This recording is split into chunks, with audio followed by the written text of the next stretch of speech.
আসিফ বাবার নেতৃত্বে একই পরিবারের তিনজনকে এই দুনিয়া থেকে বিদায় করে দিলেন পরকালের দুনিয়াতে। ইতিমধ্যে বাংলাদেশে প্রত্যেকটা মিডিয়াতে যে এই বোনের কান্নায় বাংলাদেশের মানুষের এমন কোনো ব্যক্তি নাই তার চোখের পানি আসে নাই। অন্যদিকে আমাদের বাংলাদেশের সেনাবাহিনীরা ঘুমিয়ে আছে। এই বোনটির কান্নাটা একটু শুনুন, শুনতে থাকো। আমি তো এটা বিশ্বাস করতে পারতেছি না যে একটা উপদেষ্টা এরকম নির্দেশ দিতে পারে যে একটা ফ্যামিলিকে নির্বংশ করে ফেলে এভাবে কুপায়ে কুপায়ে মার। কারণ উনি তো একটা উপদেষ্টা, উনি কি পারে বলেন? উনি কি পারে? উনি যদি এরকমই কইরাই থাকে তাহলে এই দেশ কি দেশ থাকবে?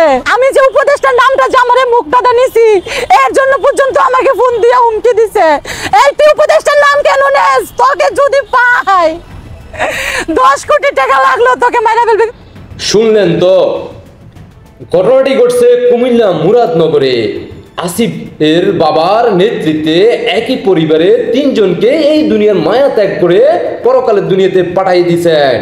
ওই পরিবারের একজন ব্যক্তি মতে বেঁচে থাকলেও তাকে এখন পালিয়ে বেড়াতে হচ্ছে।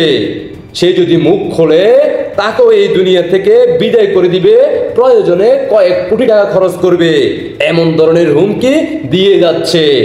অন্যদিকে বাংলাদেশ সেনাবাহিনী ঘুমিয়ে আছে। ঘটনাটি ঘটার কারণ হচ্ছে 2014 সালে আসিফের বাবা একজন দুর্নীতিবাজ হিসেবে চিহ্নিত হয়। 2014 সালে তার স্কুলের টাকা পয়সা লুটপাট করার কারণে তাকে বহিষ্কার করা হয়।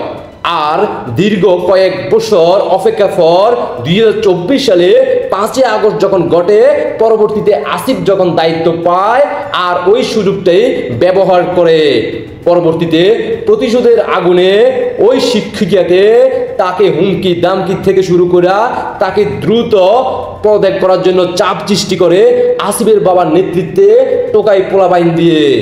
আর যখন ওই শিক্ষিকা অস্বীকৃতি জানায় তখন তাকে গণপিটুনি তার পরিবারের তিনজনকে এই দুনিয়ার মায়া ত্যাগ করতে বাধ্য করে।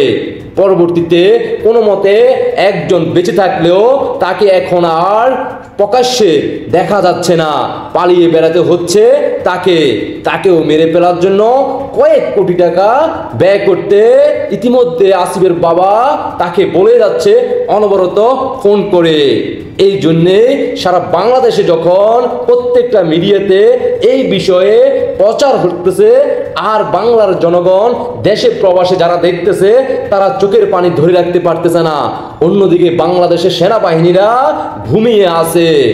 একজন উপদেষ্টার নেতৃত্বে একই পরিবারে যদি তিনজনকে মেরে ফেলা হয় বাংলাদেশে 5 আগস্টের পর থেকে, তাহলে কত হাজার মানুষ এই দুনিয়া থেকে বিদায় নিলেন। দেশবাসীকে দেখার সুযোগ করে দিবেন আপনাদের বাংলাদেশ কেমন চলতেছে, ইতিমধ্যে আপনারা সবাই জানেন। তাই দেশবাসীকে বারবার অনুরোধ করতেছি, এখনো সময় আছে, দেশকে রক্ষা করতে সবাইকে নেমে আসতে হবে রাজপথে। এই বাংলার মাটিকে রাজাকার মুক্ত করতে হবে। একের পর এক এনসিবির নেতৃত্বে সারা বাংলাদেশে চাঁদাবাজি টেন্ডারবাজি থেকে শুরু করে ধর্ষণের প্রত্যেকটার সাথে জড়িত এনসিবির সকল উপদেষ্টা মণ্ডলী সবাই। আশা করি আপনারা সবাই বুঝতে পারছেন। সবাইকে অসংখ্য ধন্যবাদ। দেশবাসীকে দেখার সুযোগ করে দিবেন। আপনাদের ব্যক্তিগত মতামত অবশ্যই কমেন্টে জানিয়ে যাবেন। আপনাদের চোখের পানি আসছে কিনা সেটাও একটু বলবেন, কারণ বাংলাদেশের জনগণের এখন আর আসমান জমিন কাঁপে না। আশা করি সবাই বুঝতে পারছেন। সবাইকে ধন্যবাদ। আল্লাহ হাফেজ।